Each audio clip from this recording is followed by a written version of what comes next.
En ces jours-là, parut un édit de l'empereur Auguste ordonnant de recenser toute la terre. Ce premier recensement eut lieu lorsque Quirinius était gouverneur de Syrie. Et tous allaient se faire recenser, chacun dans sa ville d'origine. Joseph, lui aussi, monta de Galilée, depuis la ville de Nazareth, vers la Judée, jusqu'à la ville de David, appelée Bethléem. Il était en effet de la maison et de la lignée de David. Il venait se faire recenser avec Marie, qui lui avait été accordée en mariage et qui était enceinte. Or, pendant qu'ils étaient là, le temps où elle devait enfanter fut accompli. Et elle mit au monde son fils premier-né. Elle emmaillota et le coucha dans une mangeoire, car il n'y avait pas de place pour eux dans la salle commune. Dans la même région, il y avait des bergers qui vivaient dehors et passaient la nuit dans les champs pour garder leur troupeau. L'ange du Seigneur se présenta devant eux, et la gloire du Seigneur les enveloppa de sa lumière. Ils furent saisis d'une grande crainte. Alors l'ange leur dit: Ne craignez pas, car voici que je vous annonce une bonne nouvelle, qui sera une grande joie pour tout le peuple. Aujourd'hui, dans la ville de David, vous est né un sauveur, qui est le Christ, le Seigneur. Et voici le signe qui vous est donné. Vous trouverez un nouveau-né emmailloté et couché dans une mangeoire. Et soudain, il y eut avec l'ange une troupe céleste innombrable qui louait Dieu, chantant « Gloire à Dieu au plus haut des cieux et paix sur la terre aux hommes qui l'aiment. »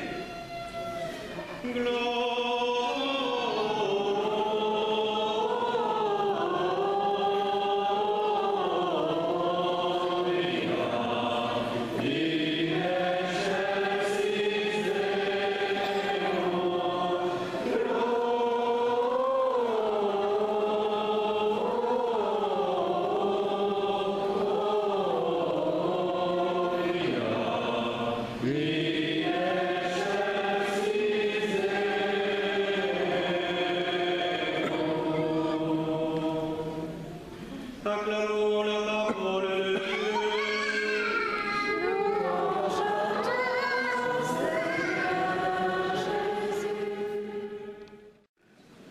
Est-ce que vous le savez, les enfants? Noël.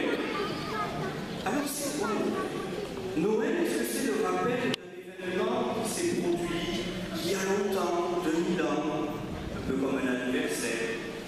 Est-ce que c'est un conte de fées pour les enfants? Alors vous allez écouter attentivement ce que nous célébrons aujourd'hui. Vous allez écouter. Le peuple qui marchait dans la nuit a vu se lever une grande lumière. Sur le pays de l'ombre, une lumière a resplendi. Tout à l'heure, je vous ai dit d'écouter cette lecture. Le prophète Isaïe, il a existé 700 ans avant Jésus. Vous vous rendez compte? 700 ans avant Jésus, Dieu lui a permis de voir, de contempler ce qui allait se passer 700 ans après lui, la naissance d'un enfant. Et il le dit, Isaïe, un enfant nous est né.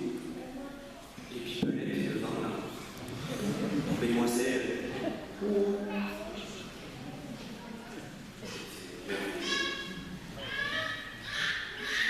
est-ce que vous m'entendez? Alors il faut m'écouter, d'accord? Donc le prophète, il a vu la naissance du Sauveur, du petit Jésus. Il est venu pourquoi Jésus, d'après? Pourquoi est-ce qu'il est venu dans le monde? Pour sauver les hommes. Il est venu pour nous sauver. Et ce petit enfant qui est couché dans la mangeoire, dans la crèche, est-ce que vous savez qui il est? Il s'appelle Jésus. Il a un autre prénom. Il est Dieu. Il s'appelle aussi Emmanuel. Voilà. Qu'est-ce que ça veut dire Jésus? Jésus. Dieu sauve. Et Emmanuel, qu'est-ce que ça veut dire? Dieu avec nous. Vous voyez, dans les prénoms de Jésus, on nous dit qui il est. Il est Dieu qui est venu au milieu de nous pour nous sauver. Et nous sauver de quoi? De quoi il veut nous sauver? Le Seigneur. Si je leur pose des questions compliquées. Du mal. Voilà. Ce petit Jésus, ce petit enfant, déjà le prophète Isaïe a dit qu'il serait le prince de la paix. Et l'ange qui est apparu au berger, il a dit, vous aimez aujourd'hui un sauveur, c'est le Christ, le Seigneur. Voilà. Il est descendu du ciel pour nous sauver du mal, pour nous sauver de ce qui nous fait souffrir, pour nous sauver du désespoir et pour nous donner la vie qui n'aura pas de fin. Voilà ce que nous célébrons ce soir. Et c'est une nouvelle extraordinaire qui a été annoncée d'abord à qui? C'est qui les premiers qui ont entendu cette bonne nouvelle? Les bergers. Voilà. Les bergers étaient là dans leur champ, gardaient le mouton. Puis un ange qui leur a apparu. Il leur a dit, allez à l'étable et vous verrez celui que votre cœur attend, celui que votre cœur espère. Et puis, est-ce que vous savez quels sont les personnages, un petit peu plus tard, qui vont arriver à la crèche? Alors là, ils sont en route. Les rois mages. Voilà. Les rois mages, ils ne connaissaient pas Dieu, mais ils ont entendu une voix parler à leur cœur. Ils ont vu une étoile apparaître dans le ciel, la lumière qui leur a montré le chemin. Et ils ont suivi cette lumière. Et cette lumière, elle va les conduire jusqu'à celui qui est la lumière du monde, le Sauveur. Et une fois qu'ils vont repartir à la maison, les bergers et les mages, qu'est-ce qu'ils vont faire, d'après vous? Quand vous avez vu quelque chose de merveilleux, qu'est-ce que vous faites? Hein? On fait la prière, c'est bien. Quand on a vu quelque chose de formidable, quand on voit d'autres personnes, qu'est-ce qu'on va faire? On va leur dire. On va leur dire. Et les bergers, ils ont dit partout ce qui s'était passé. Et les habitants de Bethléem vont venir.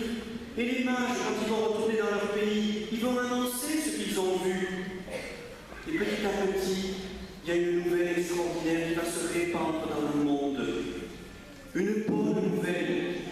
La lumière est venue dans le monde. Et cette lumière, c'est qui? Jésus. Et cette lumière, elle ne s'éteindra jamais. Jésus, il est venu pour nous donner la vie. Donc qu'est-ce qui va se passer après? Jésus va grandir. Puis qu'est-ce qui va se passer? Est-ce que vous le savez, ça c'est un peu difficile, mais ça fait partie de notre foi. Qu'est-ce qui va lui arriver à Jésus? Il va mourir sur une croix. Alors vous voyez, je trouve très beau ici qu'on ait mis la crèche juste à côté de la croix. C'est le même Jésus, plus grand, qui est là. Jésus, il a donné sa vie par amour. Il a pris sur lui tous nos péchés, tout le mal, et il les a détruits de l'intérieur. Et il a détruit surtout ce qui nous fait le plus peur, la mort, pour nous donner la vie éternelle. Jésus, il est venu dans ce monde pour ça, pour nous donner la vie éternelle. Voilà ce que nous célébrons ce soir. Et c'est une nouvelle extraordinaire. Alors aujourd'hui, je voudrais que l'on pense en particulier à tous les chrétiens qui dans le monde n'ont pas la liberté, comme nous, de pouvoir se rassembler dans une église pour célébrer le Sauveur. Dans un pays lointain qui s'appelle l'Irak, ce soir, il y a à peu près 150 000 chrétiens qui vont célébrer Noël dehors. Il fait froid.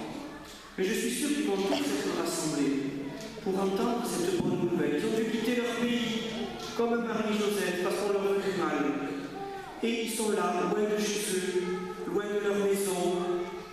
Et ils vont célébrer ce soir cette bonne nouvelle.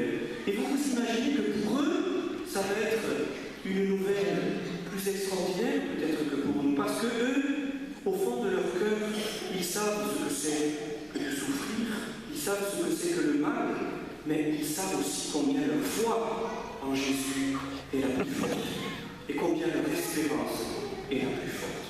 Alors ce soir, je voudrais que l'on pense à eux, que l'on pense à tous ces petits enfants. Il y en a 20 000 dans un des camps qui se trouve en Irak. Il y a tous ces chrétiens persécutés. Je voudrais qu'on pense à eux ce soir et que l'on prie pour eux. Et que de tout notre cœur, chacun, qu'on ait la foi, une grande foi, une petite foi, peu importe, mais que l'on demande à Jésus, l'enfant de Bethléem, le prince de la paix, qu'il veille sur eux, et surtout qu'il les aide, qu'il les protège, et qu'il nous aide chacune, à témoigner de l'amour que le Seigneur nous offre.